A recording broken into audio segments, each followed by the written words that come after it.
Nerdarchy Dave here from Nerdarchy, for nerds by nerds, hanging out with some of my esteemed Nerdarchy colleagues and crew. I'm Ted. I'm Nate. All hands went up at once. I'm Ryan. You guys have to battle to the death to decide. So we are honored to have the Emperor Palpatine comment on one of our videos. When he's not planning world domination, he's commenting on or being thrown down a very large shaft. Yeah. So we'll not get into that. Painful memory. Too soon. So our Villainous options video from the DMG, he commented on. He said, "Hey, can you guys do a video kind of like this one, but from the monster manual with the variant PCable races of lycanthropes and vampires? All right. And how would you guys handle it?" And I don't know. Just kill them all. Stake through the heart, so it make it silver. I would make a vampire. I'm just not going to try and play against type for myself. An evil Amish vampire. Evil Amish vampire. That's right. There we go. So No, I mean, it opens up a lot of good things. One of the things I was talking about earlier was vampire PC. You get turned into a vampire. You get straight 18s for your physical stats. So yeah, just be a caster. I mean, Don't that's a perfect, when you want a really superpowered villain, it's a perfect wizard or cleric that would have naturally not, or a wizard or something akin to that would naturally not have a really big strength or dex or con. It would have sucked at those things. Yeah, So, yeah. But pardon the vampire pun, but you know. in what about a halfling? Yeah. But you know, in 5th edition, 18s are pretty rare. I mean, Yes. you can only get 2 more higher than that as a maximum.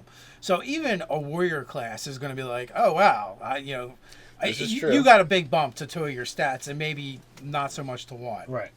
And it might, if you're doing like point buy or an array, you may not even have an 18 yet. Absolutely. Yeah, that's right. Well, yeah, I mean, 18, you need a stat bump. You need a 16 and then another stat bump to come along. You need to be 4th level before you have an 18, really. Yeah, I don't like these options as, okay, I'm going to make a character, but I love it in the sense that, okay, well, something happened in your game and You now become it. you now become it. You know, instead of killing the character, like you're like, all right, that you just died. But then, the next night there's a full moon and that character wakes up. They got better-ish. Yeah. Yeah, I've had that happen. One of my characters did die from, or no, he didn't die from the actual encounter with the lycanthrope, but several encounters later he did die, but instead of dying, he transformed and into a werewolf, and just totally started shredding the stuff that was in front of him that just technically murdered him. So it just makes for an interesting way to bring your PC back who died, and they don't want to give up their character yet, and you don't want a new character in your game, and then now they have this new thing they got to deal with. So well, not even a little. Very unbalancing. So you're gonna have to deal with those repercussions among your other players. Well, it does recommend that the DM takes over when your alignment shifts, and that the DM takes over what happens when you're either still the vampire spawn, still the vampire, or.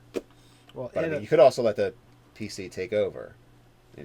It gives you that option, and this way, if you want to sit back and say, okay, well, I want to allow this in my game. This is how it's going to come to be. You can certainly do it. And a werewolf is very different than a vampire in the sense that the werewolf has the problem of any lycanthrope really, when they change, they're not necessarily in control of their actions. So it could be a thing where the DM takes control of the character, but only when it transforms, and the player the rest of the time has control of the character. So it creates an incentive for the player to go, oh wow, it's really cool to have these stat bumps and stuff and powers, but it's very detrimental to the rest of the party and ultimately me.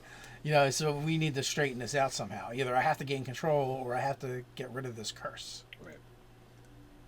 And Yeah, waking up in shredded clothes in the morning in a mill somewhere and a whole bunch of pitchforks outside, not a good plan. And possibly covered in your best friend's blood. Yeah. Right. Because lycanthropes, they always try to kill the ones they love the most first. Oh, yeah. Well, I mean, you're having a conversation, Taste going and delicious. taking a nap on somebody's couch. Then you want to eat their face. Then you want to eat their face. Vampire is a little more tricky because the vampire is like, okay, well, I can't go outside and I need PS 3000. But You need a Renfield. You do need a Renfield. Right. But with the vampire, ultimately they kind of become evil, but they're still who they were. Mm-hmm. Where it's not as easy for the DM to step in sometimes and control that character. The mechanic is already there for a lycanthrope. Right. Yeah. I would kind of like to see a subtle shift towards what a vampire tends to ultimately be. Usually they tend to go for lawful evil, but I would say any evil, and I would just have like maybe every month of game time, it's another alignment shift until they get to that ultimate, evil alignment. Well, yeah, and I mean, maybe you could even treat it almost like a madness in the sense that you're constantly passing notes and whispering things into the player's ear to make them kind of do things that are out of character because, the part of the vampirism, their minds kind of change. Yeah, They're that would be struggling. cool. The madness effects, because to just make them do like ridiculous things, because Well, they're struggling against what their base desire is versus essentially the vampirism is a disease, and you've been infected with it. So For like a good example would be like if you need a player that's willing, open, and a decent role player where you can go, what he said, what your friend just told you just made you really angry. You're furious right now, and it could have been like pass the milk, something that doesn't make sense, but I'm not your because slave. but because you're losing it. yeah, it's like I'm better than you. Why would I do something like that for you? Get it your damn self. Yeah, or maybe you're suffering from the fact that you really want to drink blood, but you haven't drunk blood yet, and you're like, you got the shakes and the DTs or and stuff. it'll help you if you see blood like being spilled. Oh yeah. Yeah.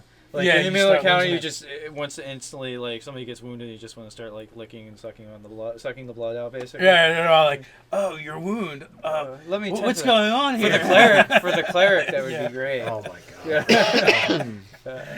Yeah. You're like, and everyone else is like, "What are you doing?" I don't know. What do you This is mean? how my deity bestows my healing. Or a paladin. This helps, stem the blood flow. Eventually, it's just gone, and he doesn't bleed anymore. The paladin gets lay on fangs. Yeah.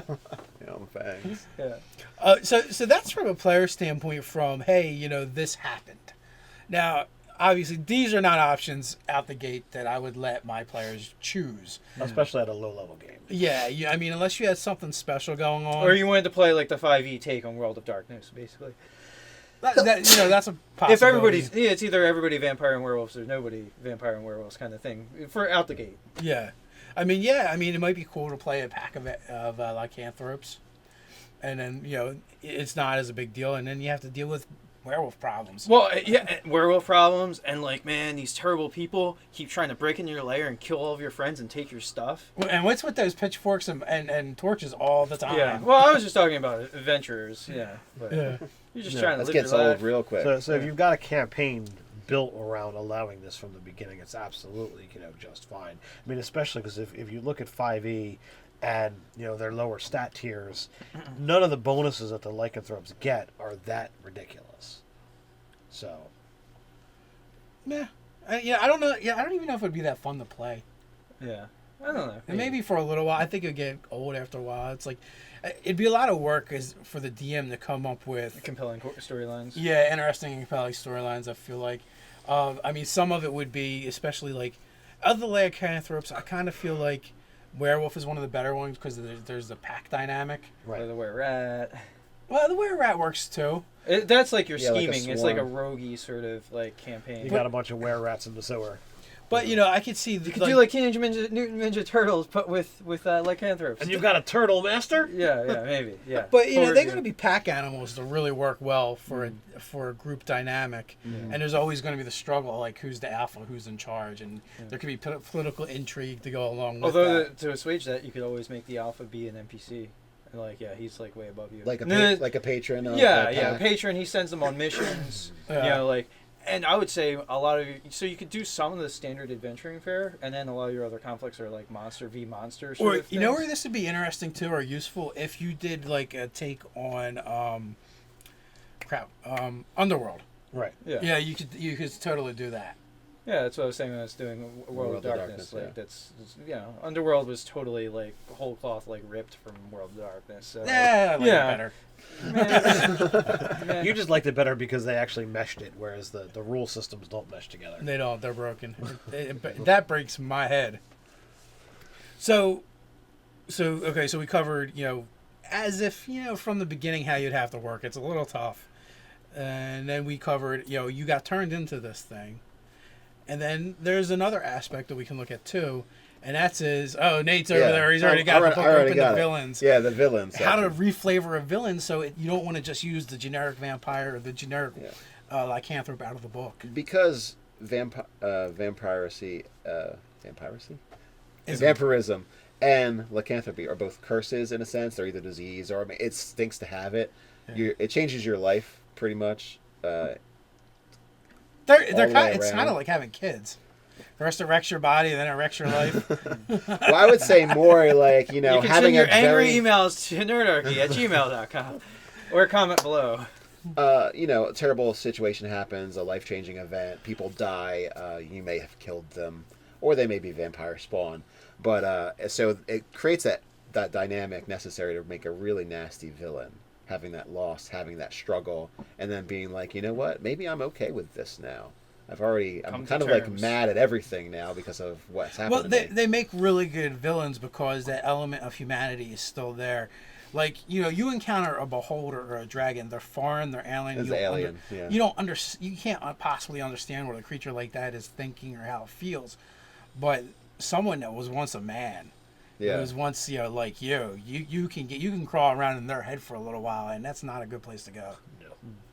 Yeah, so you may even feel remorse or want to help this villainous character. Think he could be turned. But thinking he can be transformed or turned back. It's possible that your villain has that moral quandary that they don't want to be what they are. Or at the other side of it, it's like, they've been turned into this, and now it's like, wow, all of this power, it's now mine. I can do as I please. Well, they eventually get corrupted by it. To make a really good villain, I think you have to go to neither of those extremes, but somewhere's in the middle, where it's actually someone you can sympathize with. Right. You go from loathing and sympathy back and forth, and you're never quite sure which one to feel. Like Count Strahd, his whole thing was, his greatest sin was actually love. And he's always longing after this woman that he can never have, and he's always being punished and tormented by the powers of Ravenloft by that by her. She keeps reincarnating and reappearing in his life, and every time it happens he loses her again and again. So there's this great evil balanced by this great tragedy. Yeah, and another vampire I would like to point to is Count Chocula. I mean, all he wants to do is give you delicious chocolatey cereal with, ghost-shaped marshmallows, but he's also a vampire and wants to eat your blood too. So so you want to drive some chopsticks or something through his heart. Yeah, as soon as possible. Some other thing in your utensil drawer. Yeah, right, exactly. Since Ted does not have chopsticks. Yeah, right, yeah. He does not know all the purposes you could use chopsticks for. Like such as slaying Count Chocula. Or catching flies. Yeah, so I guess with that, I think we put a stake in it. Yeah, I think so. A silver bullet through the brain. That's right. Yeah. Thanks for the suggestion, Emperor Palpatine. It's just fun to address him, right? With that, we're big fans. With that, what do you think of it? You can leave your comments below while you're at it. Like, subscribe, and even share. You can hang out with us on Facebook. Check us out at nerdarchy.com. Or join the conversation on Reddit. So until next time, stay nerdy.